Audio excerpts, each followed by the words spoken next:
Hi class, I wanted to discuss an assignment you have coming up, and it's called Journal Check-in 1.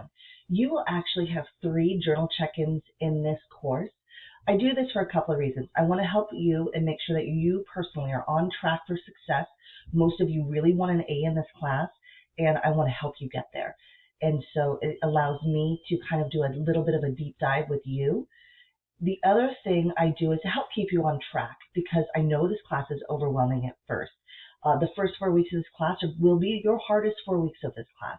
It actually does get easier as you go because you begin to memorize all your prefixes and suffixes. And you'll find that largely it's just the roots that begin to change with the different organ systems. So that being said, you will see you have your first journal check-in next week. Again, there's only 3 and they're outlined in your schedule. So I wanted to discuss some of the questions you have here and then also getting you on the right track of how you're going to be successful. And so up here, you will see that you have the library, and I've already shown you this. So the library is designed to give you guys kind of a resource area that everything is available to you. So for example, you have access to just your regular textbook and the auto glossary that's not a smart book. Once you log in, you may have to re-log in with your credentials.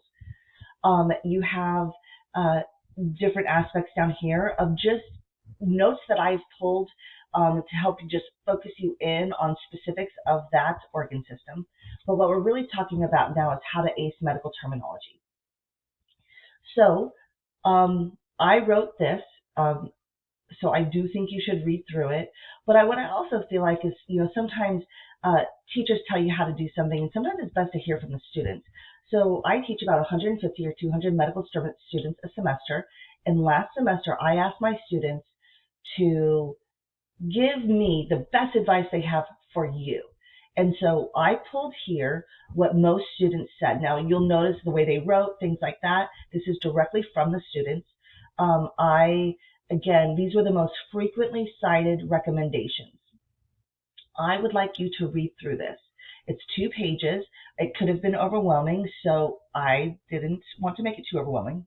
But I think it will really help you because even though I've probably said this, I think it is helpful to hear what students said. In addition, these are the students who did really well.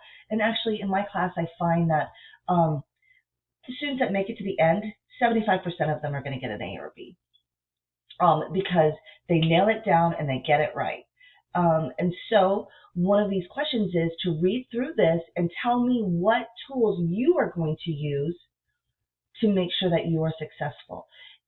Lastly, I put this here for you because I want you to know what other students did. And so I've got a few questions on like, what are the best mechanisms for study? How should you go about it? Your first step is to read this and see what resonates with you. So you can decide what your best mode of operation is because you know what you like. And so this is your first step for that journal that will happen next week. And again, you can find that under week 3, and you don't have to do that now. But if you're kind of wondering what is the best way to get going, I would start there. And you guys have a great week too.